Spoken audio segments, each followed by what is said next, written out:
अध्याय 2 फलश्रुती. सद्गुरु प्राप्ती होईल, गुरुभक्ती दृढ होईल. मराठी अनुवाद. अध्याय 2. श्री गणेशाय नमः. हरिनाम घेणारे एक शिष्य श्री गुरुचरणांचे ध्यान करत मार्गाने कुठेतरी जात होते. दमल्यामुळे ते एका झाडाखाली विसावले. त्या निद्रेत भस्म, व्याघ्र चर्म आणि पितांबर धारण केलेले एक योगी त्यांच्या स्वप्नात आले. त्यांनी नामधारकाच्या भाळी स्वहस्ते भस्म लावले व त्यांना अभयदान दिले.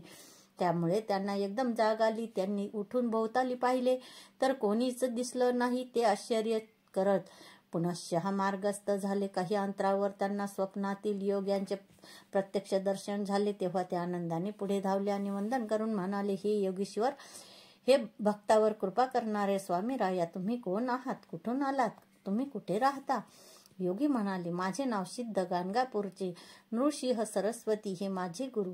मी नेहमी तीर्थयात्रा करत असतो. नामधारक म्हणाले, मी ही श्री गुरूंचे नित्य ध्यान करतो. मग माझ्या नशिबी ही कष्टपद अवस्था का? ते म्हणाले, नामधारक, तुम्ही त्याची एकनिष्ठेने भक्ती करा, मग त्याच्या कृपेची तुम्हाला साक्षात अनुभूती येईल. पूर्वी ब्रह्माजींनी कलियुगाला श्री गुरुचा महिमा सविस्तर सांगितला होता. तोच मी तुम्हाला सांगतो, ऐका. सृष्टीच्या आरंभी भगवान विष्णूंनी आपल्या नाभी कमळातून ब्रह्मदेवांना उत्पन्न केले. त्यांना 4 वेद दिले व त्यांना अनुसरून जगाची निर्मिती करायला सांगितली. त्याप्रमाणे त्यांनी विश्व निर्माण केले. 4 प्रकारची जीवकोटी उत्पन्न केली. मग त्यांनी काळाचे 4 विभाग करून 4 युगे निर्माण केली. त्यांना क्रमाने पृथ्वीवर पाठवले. कृतयुगाच्या प्रभावाने लोक सत्प्रवृत्त व सन्मार्गी झाले. त्रेतायुगाच्या प्रभावाने लोक यज्ञाद्वारे स्वतःचे कल्याण करून घेऊ लागले. द्वापर युगाने आपल्या स्वभाव धर्माप्रमाणे पाप व पुण्य समसमान केले. त्यानंतर ब्रह्माजींनी कलियुगाला बोलावून घेतले. ते वृद्ध व वैराग्य शून्य होते. ते कलह व द्वेष यांना बरोबर घेऊनच आले होते. त्याने उजव्या हाताने स्वतःची जीभ व डाव्या हाताने शिश्न धरले होते. ब्रह्माजी पुढे अधोमुख उभे राहून ते म्हणाले, हे विधी, मी दुर्जनांचा मित्र व सज्जनांचा वैरी आहे. जे वाणी, रसना व कामवासना ताब्यात ठेवतात त्यांना मी काहीच करू शकत नाही. मग गुरुभक्त, शिवभक्त, हरिभक्त, सदाचारी, धर्मचरणी यांच्यापुढे माझा काय निभाव लागणार? तेव्हा ते म्हणाले, काळजी करू नकोस, तू काळाला बरोबर घेऊन जा. तू भूलोकी जाताच लोकांची धर्मप्रवृत्ती निस्तेज होईल. सज्जनही पापप्रवृत्त होतील. त्यांना तू पीडा दे. जे लोक तुला वश होणार नाहीत असे पुण्यवान सज्जन फारच थोडे असतील. निर्मळ मनाचे, निष्कपटी, निर्लोभी असे माता पिता, देव, ब्राह्मण, गुरु, गायी व तुळशी यांची सेवा करणाऱ्या साधूजनांना तू कधीही त्रास देऊ नकोस. ही माझी आज्ञा आहे. त्यावेळी कलियुगाने ब्रह्माजींना गुरुचे स्वरूप व महात्म्य विचारले असता ते म्हणाले, गुरु हा शब्द 4ही मुक्तींची प्राप्ती करून देणारा महामंत्र आहे. गुरु हेच ब्रह्मा, विष्णू, महेश आहेत. देव कोपले तर गुरु रक्षण करतील. मग गुरु कोपले तर कोणीच रक्षण करू शकत नाही. गुरुभक्तीने जगाच्या रहस्याचे आकलन होते. भक्ती, वैराग्य, सत्प्रवृत्ती वृद्धिंगत होते. गुरुमुखातून ऐकले म्हणजे शास्त्रार्थाचे व्यवस्थित आकलन होते. गुरूंच्या सेवेने कायिक, वाचिक, मानसिक शुद्धी आणि सर्व प्रकारच्या सिद्धी प्राप्त होतात. मी तुला त्याविषयीची एक कथाच सांगतो, ऐक.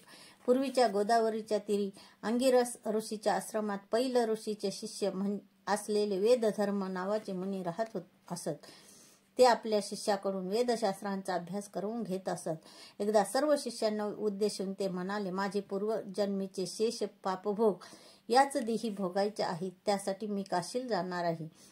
तिथे मला कुष्ठरोग होईल. मी आंधळा व पांगळा होईल. मला 21 वर्षे सांभाळावे लागेल. हे एक खडतर सेवाव्रतच असेल. त्यावेळी तुमच्यापैकी कोण माझी सेवा करेल ते सांगा. हे ऐकून संदीपक नावाच्या शिष्यांनी, गुरुदेव, मी तुमची सेवा करेन. तुम्ही अनुमती दिलीत तर तुमचे सर्व पापभोगही भोगीन असे सांगितले. ते ऐकून त्यांना परम संतोष वाटला. काही दिवसांनी वेदधर्म संदीपकांना घेऊन काशीला आले. तिथे त्यांना कुष्ठरोग झाला. त्या दुःखाने त्यांचा पूर्व स्वभाव बदलून ते हट्टी, चिडखोर, उर्मट, क्रूर व शिवराळ झाले. त्या समयी अनंत हलापेष्टा सोसूनही संदीपक गुरुसेवेत तत्पर राहिले. ही त्यांची एकनिष्ठ सेवा भक्ती पाहून विश्वनाथांनी त्यांना दर्शन दिले आणि वरदान मागण्यास सांगितले, पण त्यांनी काहीच मागितलं नाही. मग विष्णूंनी दर्शन देऊन वर मागण्यास सांगितले. तेव्हा त्यांनी माझी गुरुभक्ती अधिकाधिक दृढ हो असा आशीर्वाद मागितला. तेव्हा प्रसन्न झालेल्या श्रीहरींनी त्यांच्या गुरुभक्तीची प्रशंसा केली. ही गोष्ट वेदधर्मांना कळताच त्यांनी संदीपकांना वरदान दिले, शिष्योत्तम, तुम्ही काशी क्षेत्री चिरकाल वास कराल. तुमच्या स्मरणाने लोकांचे दुःख दैन्य जाऊन त्यांचे कल्याण होईल. वेदधर्मांनी त्यांची परीक्षा घेण्यासाठीच कुरूप धारण केले होते. त्यानंतर ते दिव्य देही झाले आणि लोकांच्या कल्याणासाठी संदीपकासह काशीतच राहिले. सिद्ध म्हणाले, नामधारक, गुरूंचे महात्म्य लक्षात घेऊन त्याची दृढ भावाने सेवाभक्ती करावी. गुरुभक्तांवर शिवप्रभू नेहमीच प्रसन्न असतात.